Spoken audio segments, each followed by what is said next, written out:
Be sure to go to flipsidegaming.com and use promo code 6 for 10% off on orders over $10. Do the same at the Grizzly Gentleman, same promo code, 10% off at checkout. Both of these are fantastic deals, and they help support the show. What is up, Planeswalkers? Start on the wrong screen. Today, I'm going to be talking about how I'm preparing for the Historic Open.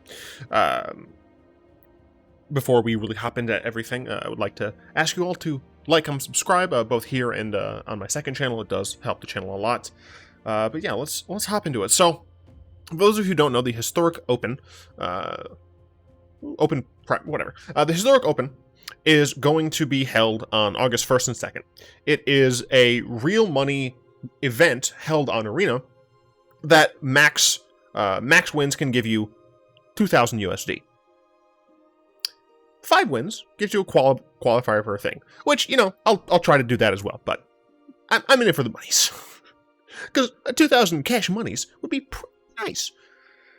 But what it is on day one, it's best of one historic gameplay. Now, many people have said this before, and I'll echo it here. Best of one is not Magic.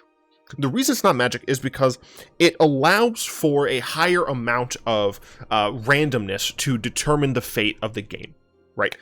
If I'm playing best of 3, it means I have, you know, essentially 2 and something chance of mitigating the issues that arise with opening hand randomness, land draw randomness, and starting first randomness. And I think that third one is the most important part. Right. In some matchups, the person who starts first can, and this is some matchups, just wins. And that's because you're able to set up what you're doing before your opponent is able to set up what they're doing. Take the Goblin mirror match, for example. If you both have like the exact same hand, the player going first just wins. And now you might be saying, well, obviously, like they have some sort of advantage there. But when you're playing best of 3, that is mitigated by the fact that if you do end up losing that first game, you get a chance of winning that second game by going first. You get a better chance at least. And then, of course, you have to fight hard for game 3, but then you have sideboard options, etc., etc. Your deck is going to be able to change, and you're going to know what you're going against, so you're going to have an easier time deciding on what to keep. And that doesn't go for just the slower decks either. That goes for the faster decks too. If you're playing an aggro deck, and you're kind of not sure what your opponent is playing, you might keep a landlight hand, for example, that has some really powerful early game cards, but you know, you look like you might wane if you don't hit that 3rd or 4th land or whatever. Whereas if you know you're going against if you're an aggro deck, know you're going against another aggro deck, you recognize that you're not going to be able to have that greed of, well, I can just wait and hope I get to draw these really big explosive cards, because if you wait, you die. Right? So it helps all of the decks to do best of 3. And yet Wizards is still pushing best of 1. I hate it. I hate it so much. For what it's worth, best of 1, or day 1 and day 2, your decks don't have to be the same. And I believe technically day 1, you can do this as many times as you want. Yeah, day 1 multiple times. You'll be able to enter day 1 multiple times.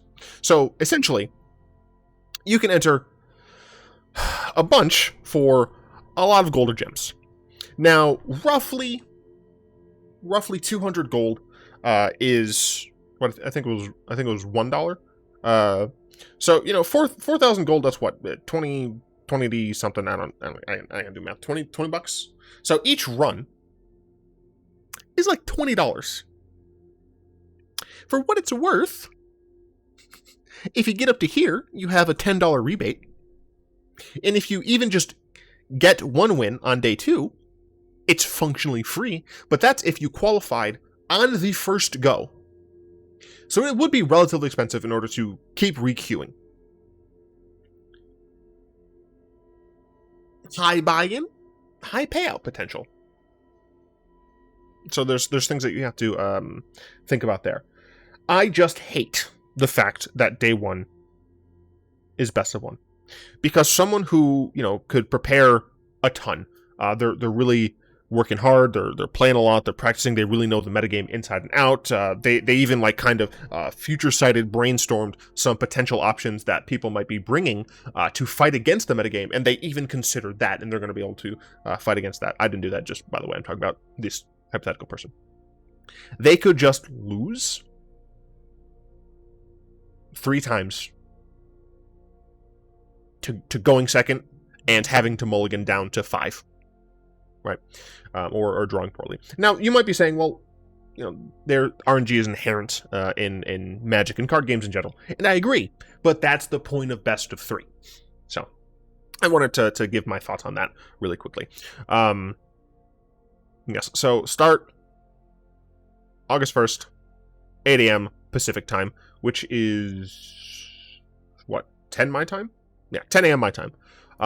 Depending on when I'm done with some scholastic things, I'm going to probably be streaming myself practicing for Best of 1 and Best of 2 today, which is Friday. Right? Yeah, I don't know what days are. This does mean that depending on how long I take, I'm not going to be streaming day 1. I don't want to deal with any potential for snipers. I'll be recording day 1, and if I get to day 2, I'll be recording that as well. But it does mean that potentially I'm not going to be streaming on Saturday if I'm spending like the entire day just playing the game. And then day 2. So, yeah, I mean, you get these styles, blah, blah, blah. Every participant will find, blah, blah, blah, yeah. All of these are going to be there as soon as you join the event. So, you know, whatever you value this at, you can technically take this off. But no wins, 2 wins, or no win, 1 win, 2 wins, no reward at all. This is a high buy-in, but for a potential high payout. The thing is, high buy-in for getting a qualification, not the best. And you only get half rebate, right? And then you have to have at least 1 win for day 2 in order to break even. 2 wins in order to gain anything. But that's if you only spent on this once. But still, day 2. August 2nd, 8 a.m. Once again, I believe that's 10 a.m. my time. Signups end at noon my time. They are having a 2-hour join window. They've explained why. I'm not going to go into it. If you make it to day 2, you have 2 hours to register for the event. After that, you can play whenever. You'll have until the event ends to complete your matches, but you must join during this 2-hour window. Day 2 is a single thing. It's the entry token. It ends at 6 p.m.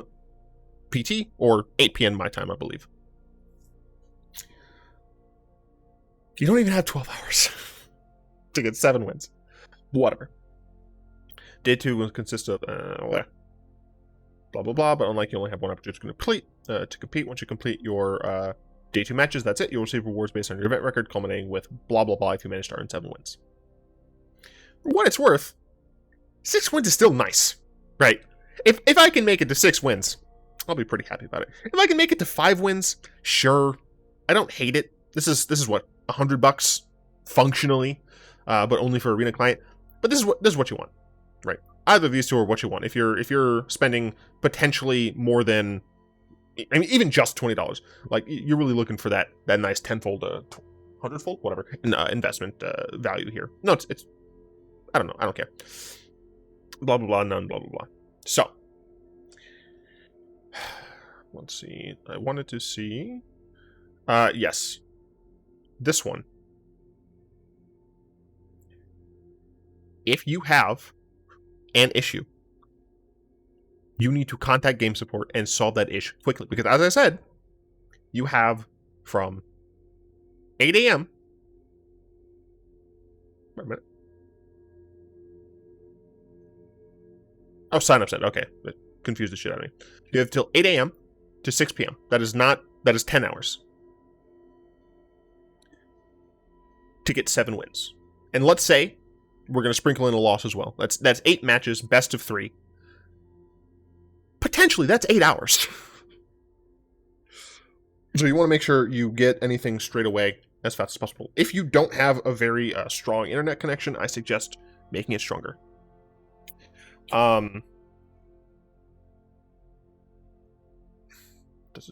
Yes. I will contact you via the email list in your Wizard's account to obtain your DCI account with instructions for activating your e-wallet account, blah, blah, blah, blah, blah, blah, blah, blah, blah.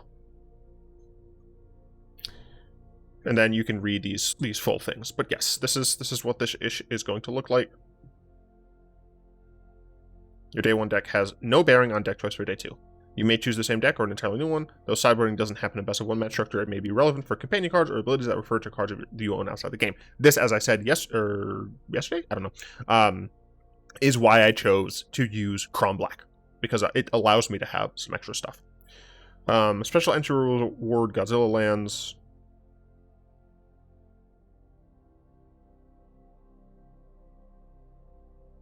Wait a minute.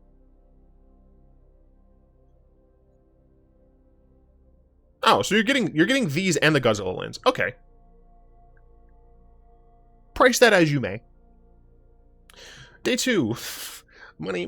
Notably, so this is something to consider as well. If you win the money, you lose the gems.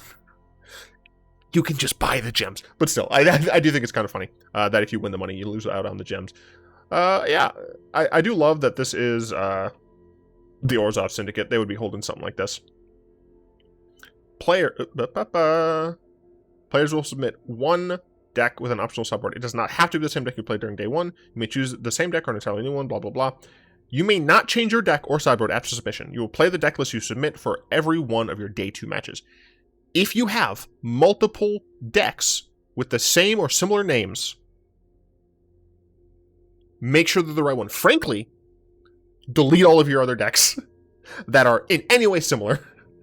Make sure you are picking name the deck. Pick me. This is the right one. It's too long, but still. You want to make sure as few things go wrong as possible. Okay, this is all the same stuff. Yes. So how am I preparing for this? Well, the first thing I'm doing is I'm trying to get an idea of what the decks are that I'm going to be fighting, both in best of 1 and best of 3. In best of 1, I haven't seen like any Team of Reclamation, and I haven't seen a lot of Team of Reclamation in best of 3 either, but in general, I haven't seen a lot of Reclamation. That said, I understand that Reclamation is one of the higher winning decks overall. You know, it's something that people are, they're playing a lot. I'm just not seeing it on Arena. That said, it is still something that I think I need to prepare for both of my decks. However, the easiest way to prepare for these decks is to play against them.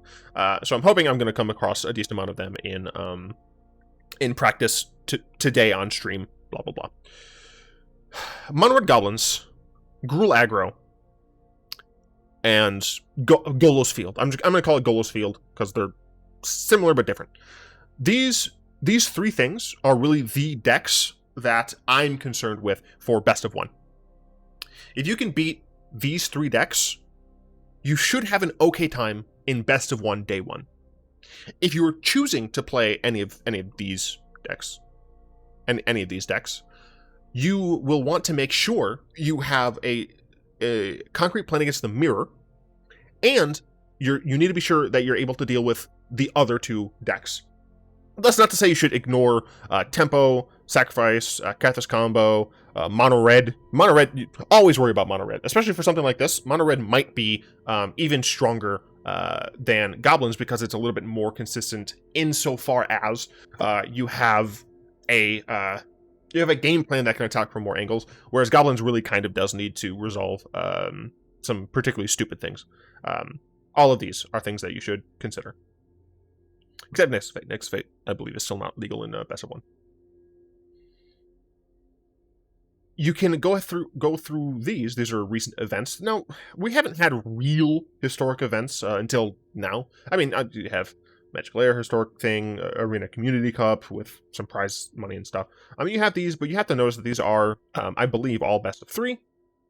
So you have to make sure that you're practicing. Practice, and that's what I'm going to be doing tonight and tomorrow. Tonight, not on stream. Tomorrow, on stream. Yes, and one of the things that you can do is you can go through these decks And this will show you kind of the average deck, sample deck, blah, blah, blah.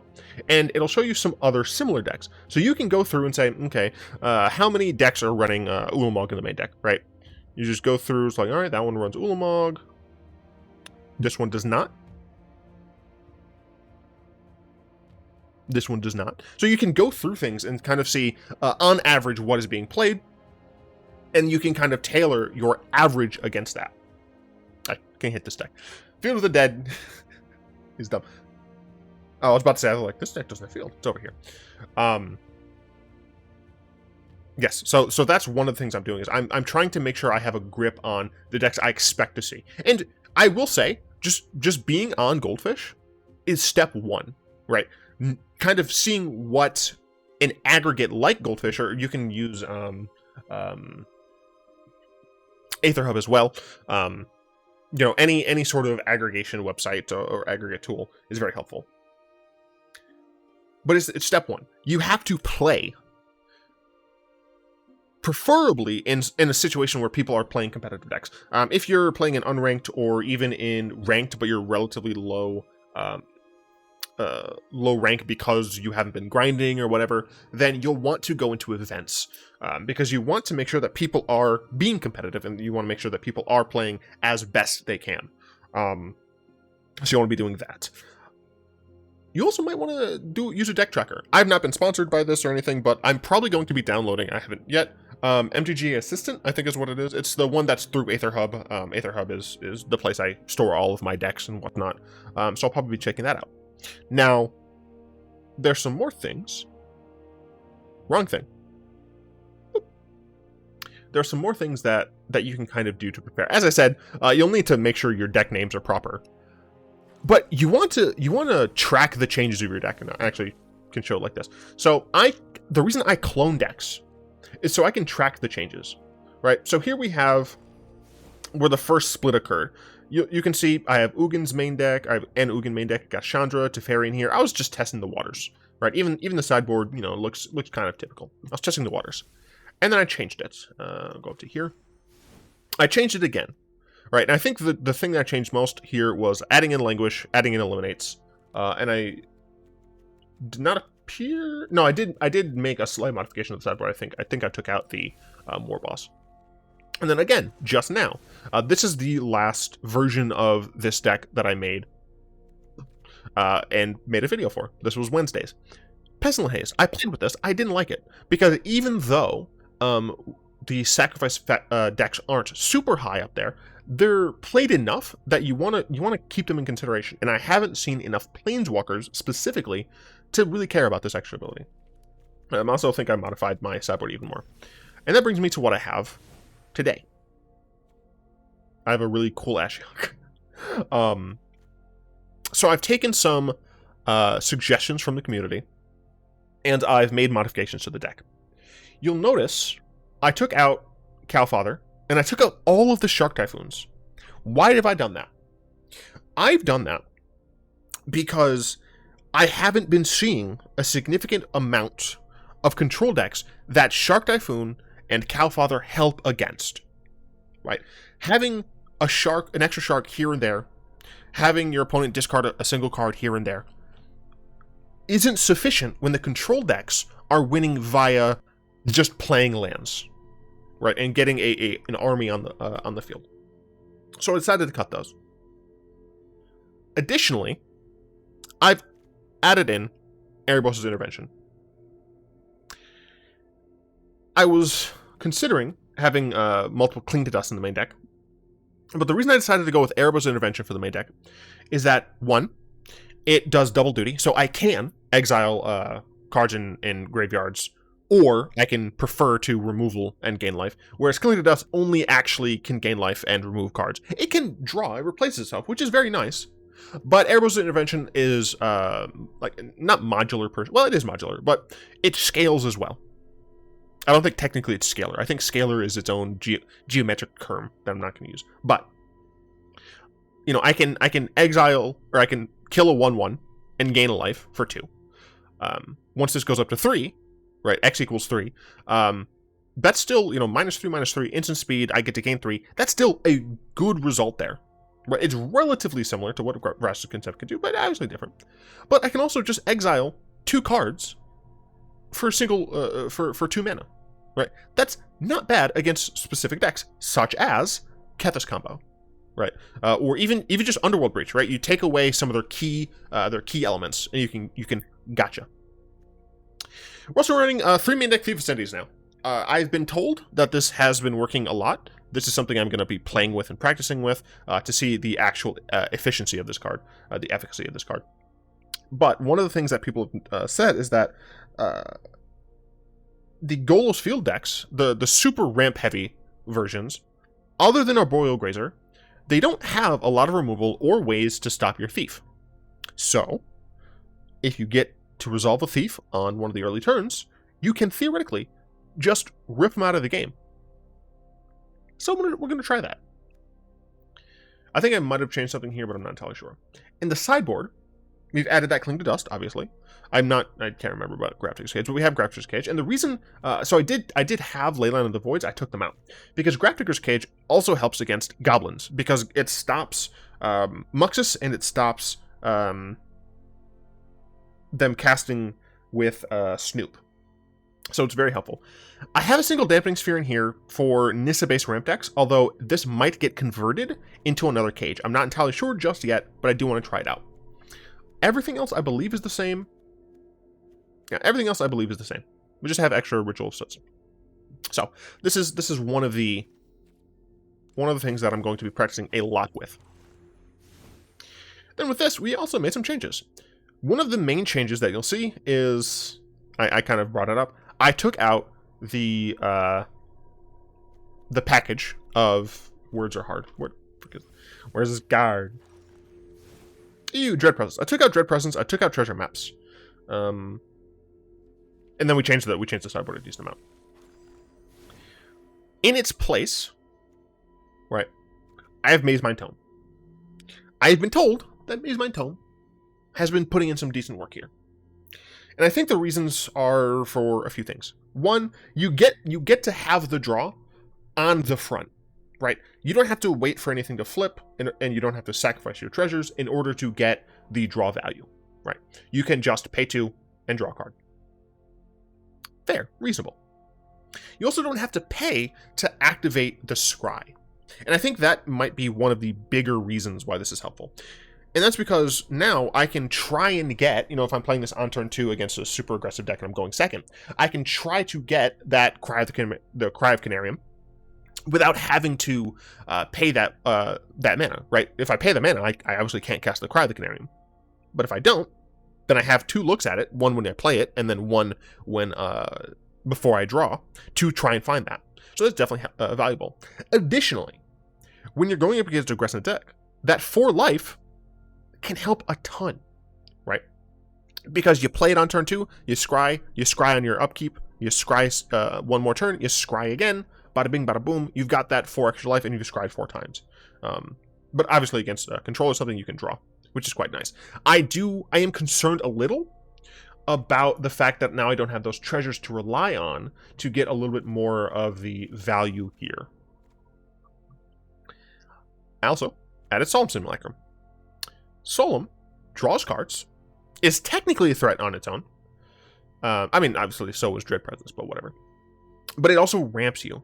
And I think, so I cut back down to 25, because when I was at 26 in those games, I did feel like I was drawing too many lands in the later portion of the game, where Solemn can allow me to get some of those lands on the front end, while reducing the amount of lands I'm running overall. So hopefully, Solemn is a welcome addition. I'm still running, I was advised against this, but I'm currently still running Extinction Event, Languish, and Ritual Soot.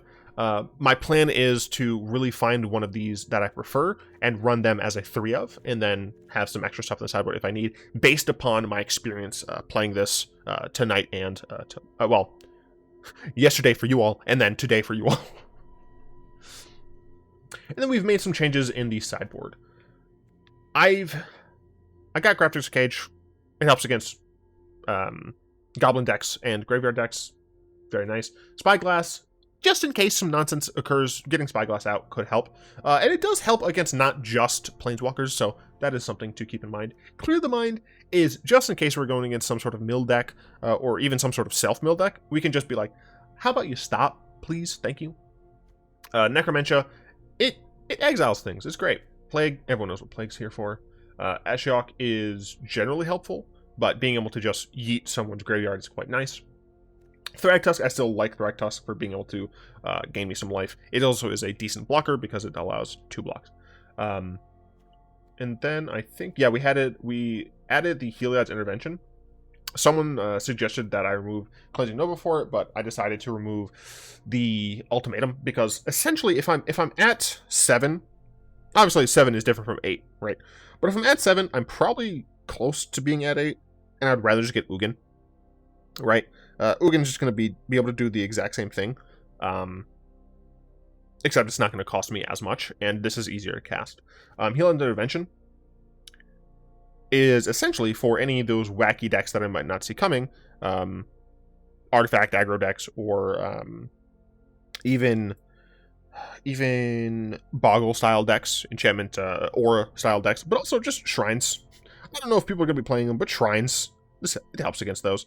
And then, of course, if I'm going against an aggressive deck and I happen to have a Chromatic Lantern out, I can just gain an F load of life, right? X equals 4, bam, I've just gained 8, right? And that's at instant speed. I can do really dumb shenanigans with it. It's nice. That said, all of these cards are subject to change both today and tomorrow, but I wanted to talk a little bit about how I decided to prepare for that. And one of the things I'm going to do is I'm not going to leave you hanging with no gameplay. Is we're going to hop into Historic Ranked with the right deck. And I'm going to go through a little bit of what I think and what I do when I am playing and practicing for this event. Oh, goodness me. So I have paper and a pencil.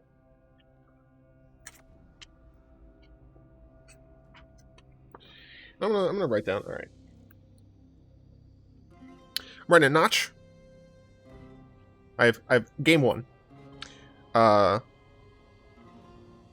Hands.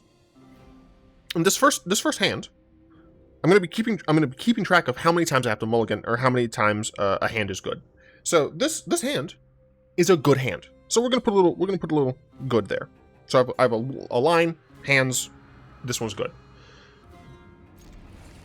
We have early interaction, we have some mid interaction, and we have some nonsense. So we get to kill this Land Wolf on turn 1, which is nice. We don't want to let it survive or anything like that to get nonsense going on. And so this is against elves. So I'm going to keep track of how I'm doing against elves. This is not elves. Okay, this is not elves. This is Gruul. So I'm going to track how I do against Gruul. Unfortunately, I missed the land drop. My opponent has a Solemn for me, which is incredibly rude. I didn't miss a land drop, sorry. I'm just going second. That one was just a land, yeah.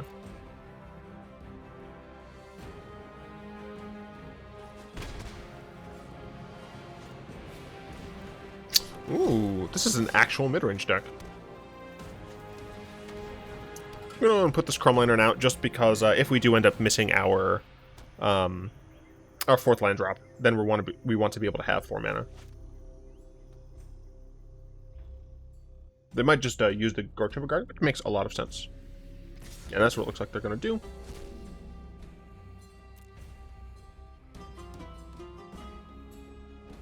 Yep. So, looking here, right, for the board wipes. So this is going to be around hands, so wipes, because that is something I need to keep track of. All of these board wipes work the same, essentially, right? In this situation, Language would kill all these, Extinction Event kills all of these, Ritual Sick kills all of these. So I have to consider what I want to use and what I might need to use in the future. Right, Questing Beast is something that doesn't get hit by Ritual, and this is a deck I expect is running Questing Beast. So I'm going to want to use Ritual Soot first. We're at 10. which is not great. So I have wipes here. The first time I used it, I'm going to put essentially any, because any of my wipes would have worked fine here. If there's one in particular that is just the correct one, then I can put that instead. We're going to go ahead and grab Golos. Golos is decent here because it can block this if I want, which I probably will. And we're going to... There's no hurt to grabbing a Stronghold here, really. It doesn't do much, but we have a lot of swamps in the deck.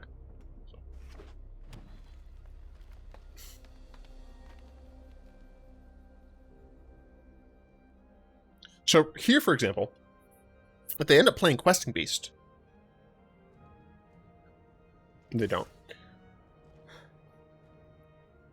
10, 1, 2, 3, 4, 5, 6. One more mana does mean I can activate Golos.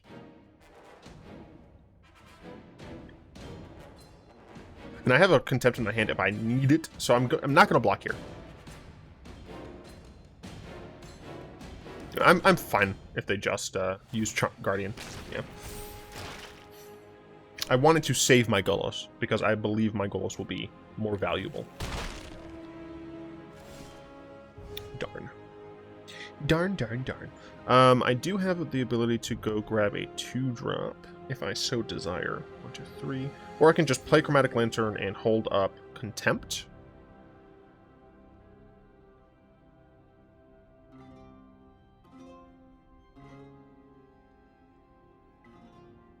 I'm gonna play Chromatic Lantern and hold up Contempt. This allows me to use blocky blocks. That's not right. I'm very certain. I only know one of these. Who doesn't love graphical glitches? So yeah, like essentially I'm keeping notes of when I want to use things, and this is actually fantastic. Because if they don't play another land, then I know I can block the Growth Chamber Guardian. So I can do one of these. And now I know that they can't do anything stupid to my Golos. Unless, of course, they were very smart and they have a shock in hand and a land, but they chose not to play both of them. But they didn't, which is cool. Now I can just activate Golos. If I want to do it here, sure.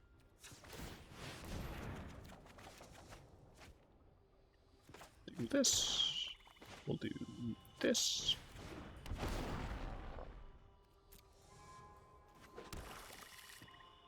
I will attack. We'll play this because it is free. And we'll do this. And we will go grab another Stronghold. And we'll in turn. We have access to a Disfigure, even if it's not to win or anything. It's to potentially save our nonsense.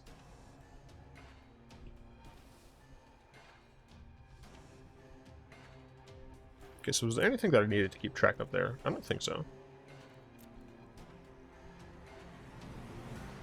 No.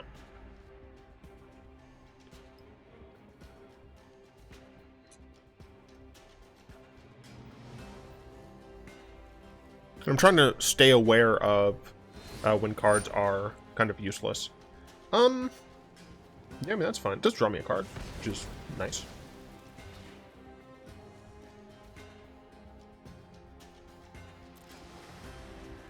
Cool. Good to know.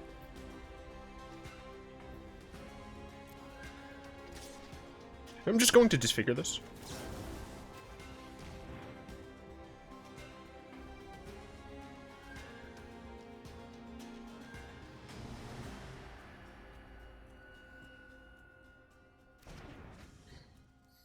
And I'll go to 6. I'm fine going to 6 here. 1, 2... Because I think I'm probably going to maximize acquisition and grab something from the side. But I might want to Golos. I'm not worried about being at 6. They played that mountain this turn. That is something I should be keeping track of better. That's fine. Okay.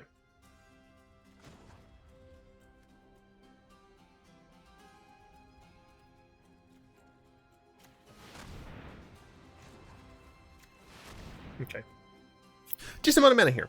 7, 8, 9, 10, 11, 12. 12 mana. Acquisition puts me to 8. Let's see. I could grab... Nope, that's 9 mana. Darn. I was going to say I could grab Zakama, but I can't. Let me just double check. 7, 8, 9. Well, 4. That's 8. Yeah, that is 8. I'm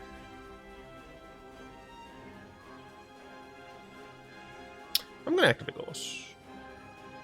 Yeah.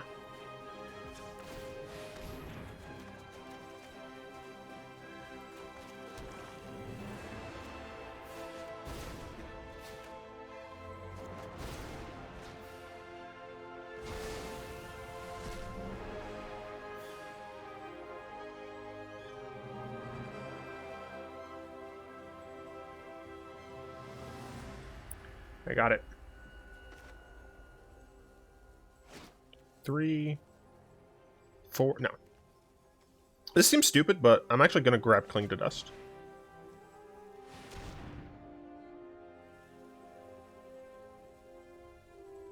I didn't put it in here. Why am I so dumb?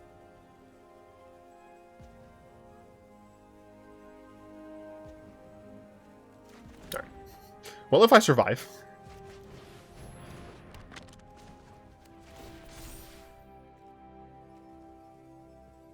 Yeah.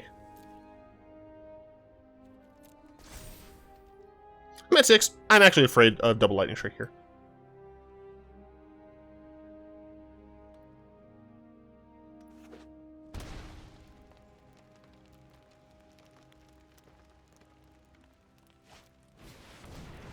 Sure.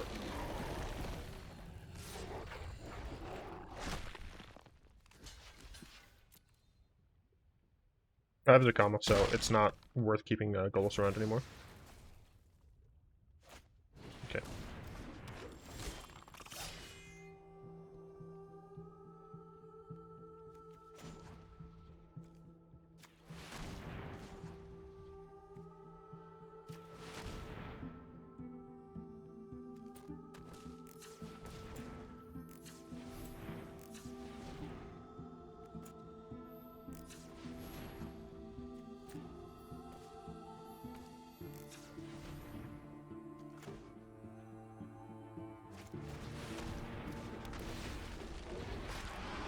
Free.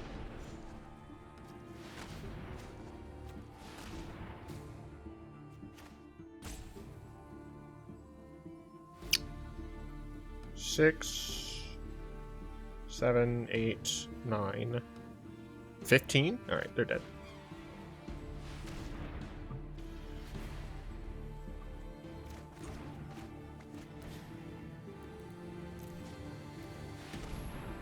Ah, God damn it.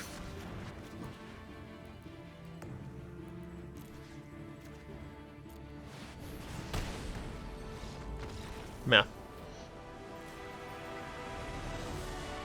Okay, so first win against Gruul. So we kept a decent hand. Our board wipe position was fine throughout that game. Sideboard. I do need to remember that there's no Cling to Dust. But I'll be using a deck tracker, so. Yeah, and essentially I'm just going to continue doing this. I'm going to continue making notes on what is and isn't working, make tweaks to things, look at the matches that I'm coming against as well. I'll be able to see how many based on wins and losses and stuff, but I think the deck tracker will also do that. And I want to end this by talking a little bit about my stance on deck trackers. I could technically write down every card in my deck. I could have a list of percentages based on how many are left in the deck, right? I could just have 3 cards left in the deck, cross check with this number, like essentially make like a little like square thing, and say, I have this percentage of drawing this, right? There's this many cards left in the deck, I have 3 left in the deck, this is the percentage I have left of drawing this. I could do that. And I could literally keep mark of every single card in my deck. Or I could just have a program do it for me. Is it easier to do? Yes. But I'm not doing anything that I couldn't otherwise do. I don't see an issue in general with deck trackers at all. They do things that you can do regardless. They don't really give you any help other than, I guess, technically, you're able to allocate more brain power to just thinking about making your plays, as opposed to keeping track of everything that's going on. Whatever. That's my thoughts. So, what I want to know down below is, are you planning on participating in the Historic Open? What deck do you plan on using for day one? Obviously, you don't have to go super specific. You can just be like, Sacrifice. Maybe you're playing Orzhov Sacrifice, right? I don't know. What deck are you planning on doing for day one? What deck are you planning on doing for day two? Do you have a deck that you're really hoping not to see? And do you have a matchup that is popular that you really are good against? That's the information I would like to know down in the comments. I was thinking description, but in the description you'll find links to Patreon, where you can join these lovely people, especially Fogwind, for continued support in the support in the show. Words are hard. Words are hard. My brain is broken. I'm very hungry. I hope you enjoyed this video. This kind of dive into my thoughts. I know it's not the usual thing, but look, Friday is Wildcard. Technically, it's historic, but like essentially every day is historic now. Standard sucks, and I hate it. But it's still technically Wildcard. I thought some people might enjoy this. I'm sure this video is not going to do super well, but for those that are interested in it, I wanted to share. Anyway, like, comment, subscribe. Until next time, I'll be one.